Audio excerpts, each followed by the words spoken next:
হাদিসের কথাগুলো বলে, আল্লাহর কথা বলে, কোরআনের কথা গিয়ে বলে, আল্লাহ পাক রব্বুল আলামিনের নির্দেশগুলো মানুষের কাছে পৌঁছে দেয়, আল্লাহ পাক রব্বুল আলামিনের হুকুম মানুষের কাছে পৌঁছে দেয়, এই হক কথাগুলো বলে। শুধু তাই নয়, আল্লাহ পাক রব্বুল আলামিন বলেন, ওয়ামান আহসানু কাওলাম মিম্মান দাআ ইলাল্লাহি ওয়া আমিলা সালিহান ওয়া ক্বালা ইন্নানি মিনাল মুসলিমিন। আল্লাহ পাক রব্বুল আলামিন বলেন, পৃথিবীর বুকে ওই ব্যক্তির চেয়ে ভালো কথা আর কি হতে পারে? আমরা তো বিভিন্ন রকমের কথা বলি পৃথিবীর বুকে, আমরা তো বিভিন্ন রকমের কথা আলোচনা করি মানুষের সম্মুখে গিয়ে, মানুষের কাছে গিয়ে, মানুষের কাছে গিয়ে বিভিন্ন রকমের কথা বলে, বিভিন্ন রকমের ডায়লগ দিয়ে কথা বলি। কোন কথাগুলো সবচেয়ে ভালো, কোন কথাগুলো সবচেয়ে উৎকৃষ্ট, কোন কথাগুলো সবচেয়ে আল্লাহ পাক রব্বুল আলামিন পছন্দ করেন, কোন কথাগুলো আল্লাহর নিকটে পছন্দনীয়? আল্লাহ পাক রব্বুল আলামিন বললেন, ওয়ামান আহসানু কাওলাম মিম্মান দাআ ইলাল্লাহ। ওরে আমার আব্বা জানেরা ও মা বোনেরা, আপনারা মনোযোগ সহকারে শুনুন, শোনার পরে আমল করার চেষ্টা করুন, আমলে পরিণত করুন। আল্লাহ পাক রব্বুল আলামিন বললেন, পৃথিবীর বুকে, এই পৃথিবী বুকে ওর চেয়ে, ওই ব্যক্তির চেয়ে ভালো কথা কি হতে পারে? ভালো কথাটা কি? কি ভালো কথা? সৎ কথা, সবচেয়ে উৎকৃষ্ট কথা কি? আল্লাহ বললেন, কাওলাম মিম্মান দাআ ইলাল্লাহ। ওই কথাটাই হচ্ছে সবচেয়ে উৎকৃষ্ট, ওই কথাটাই হচ্ছে সবচেয়ে ভালো। ওই ব্যক্তির কথাটা হচ্ছে সবচেয়ে ভালো, উৎকৃষ্ট, আল্লাহর নিকটে সবচেয়ে পছন্দনীয়।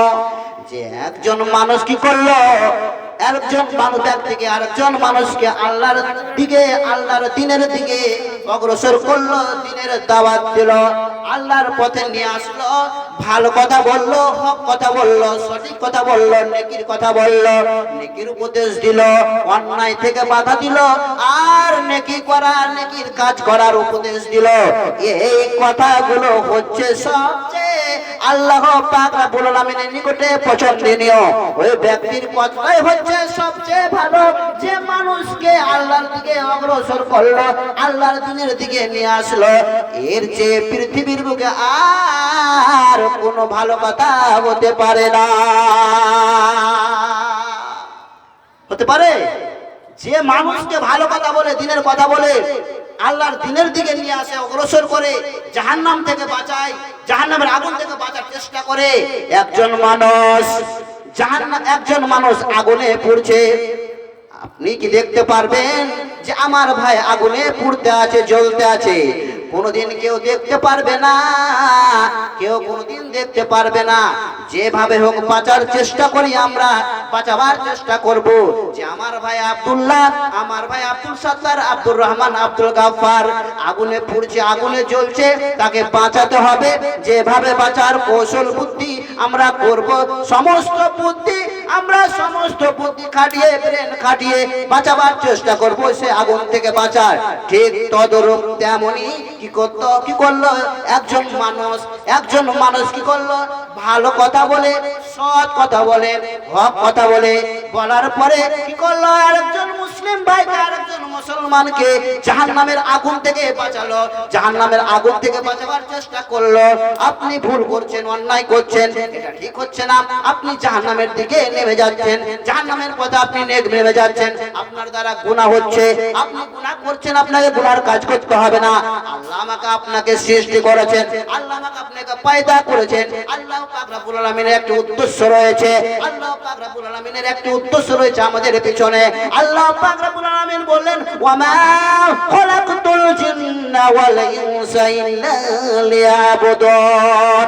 জিন জাতিকে, মানব জাতিকে আমি আল্লাহ সৃষ্টি করতাম না, মানব জাতিকে, জিন জাতিকে আমি আল্লাহ সৃষ্টি করতাম না, কিন্তু একটা আমার কারণ রয়েছে, একমাত্র শুধুমাত্র এই জন্য আমি আল্লাহ সৃষ্টি করেছি।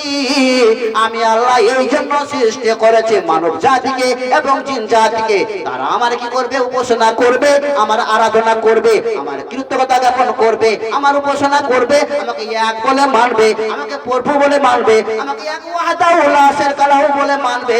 এই জন্য আমি আল্লাহ, আমি আমার বান্দাদেরকে সৃষ্টি করেছি, সৃষ্টি করেছে এই জন্য ইসলাম ধর্মীগণ আমার আল্লাহর দিকে নিয়ে আসলো, আল্লাহর দিকে নিয়ে আসলো, আল্লাহর দিনের দিকে নিয়ে আসলো, হক কথা বলে ভালো কথা বলে নিয়ে আসলো। এই ব্যক্তির কথা হচ্ছে সবচেয়ে ভালো কথা, এই ব্যক্তির কথাটা হচ্ছে সবচেয়ে উৎকৃষ্ট কথা। তারপরে কি মান আহসানু কাওলা মিম্মান দা ইলাল্লাহি ওয়া আমিলা সালিহাও ওয়া ক্বালা ইন্নানি মিনাল মুসলিমিন। মানুষকে তো হক কথা বললো, মানুষকে তো ভালো কথা বললো, ভালো কথা আল্লাহর নিকটে পছন্দনীয়, যে কথাগুলো পছন্দনীয় সুন্দর কথা উৎকৃষ্ট কথা বলে মানুষকে আল্লাহর দিকে নিয়ে আসলো। নিয়ে আসার পরে কি করলো, সে ব্যক্তি সৎ আমল করলো, ভালো আমল করলো, ও আমিলা সালিহা আমল করলো, কিন্তু সৎ আমল করলো, নেক আমল করলো, ভালো আমল করলো। ভালো আমল করার পরে পরে সৎ আমল করার পরে পরে এবারে দেখুন মুসলিমকে কে মুসলিম দাবি করতে পারে? আমি আমি আমি আপনি একজন, আমি এবং আপনি কিভাবে মুসলিম দাবি করতে পারি? আমি যে কথাটা বলেছিলাম যে মুসলিম কোনোদিন অন্যায় করতে পারে না, মুসলিম ব্যক্তি কোনোদিন জেনা করতে পারে না, মুসলিম ব্যক্তি কোনোদিন রাহাজানি করতে পারে না, মারপিট করতে পারে না, জুয়া খেলতে পারে না, শরাব পান করতে পারে না, মদ্যপান করতে পারে না। যে ব্যক্তি মুসলিম হবে সে ব্যক্তি মুসলিম হবে যে নিজেকে দাবি করে যে আমি একজন হচ্ছি মুসলিম, প্রকৃত মুসলিম। আল্লাহ বলেন ওয়াকালা ইন্নানি মিনাল মুসলিমিন।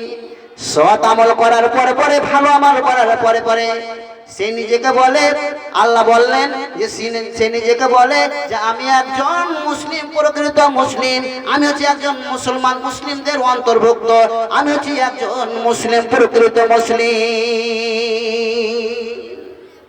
তবে আমি আপনি মুসলিম দাবি করতে পারবো যদি সৎ আমল করি, যদি সৎ উপদেশ দিই, ভালো উপদেশ দিই, হক কথা বলি, তবে আমি আপনি একজন প্রকৃত মুসলিম হতে পারবো, তার আগে পারবো না।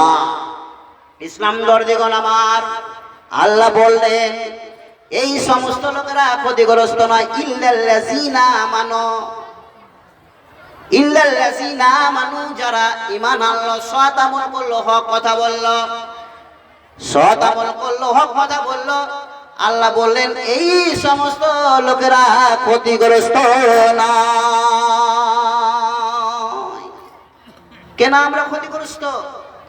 এই জন্য ক্ষতিগ্রস্ত আমরা নবীর তরিকা মানি না, নবীর সুন্নাত মানি না, নবীর উপদেশ মানি না, নবীর কথা মতো চলি না, নাফরমানি করে, নবীর নামকে নিয়ে আমরা ব্যঙ্গ করি, বিদ্রুপ করি, রহস্য করি, নবীর হাদিস নিয়ে আমরা ব্যঙ্গ বিদ্রুপ করি। আমরা মুসলমান, আমাদের এই কাজ করা ঠিক হয় না। আল্লাহ এবং আল্লাহ রাসূলের আনুগত্য করতে হবে, নবীকে নিয়ে আমাদের ব্যঙ্গ বিদ্রুপ রহস্য ঠাট্টা করতে হবে না। আমরা মুসলিম, মুসলমান, আমরা মুসলমান হয়ে আর কতদিন থাকবো? আমাদেরকে মুসলিম হতে হবে, মুসলিম হতে হবে, আল্লাহর কাছে আমাদেরকে আরাধনা করতে হবে, ঘোষণা করতে হবে। ইসলাম ধর্মীগণ আমার মা ও বোনেরা, আপনারা ফাঁকে ফাঁকে দানগুলো নিয়ে আসবেন, মসজিদের কাজ হবে, মসজিদের কাজ অনেক বাকি আছে। একজন আমাকে কমিটির মধ্যে বলেছে মাওলানা সাহেব একটু ফাঁকে ফাঁকে কিছু মানে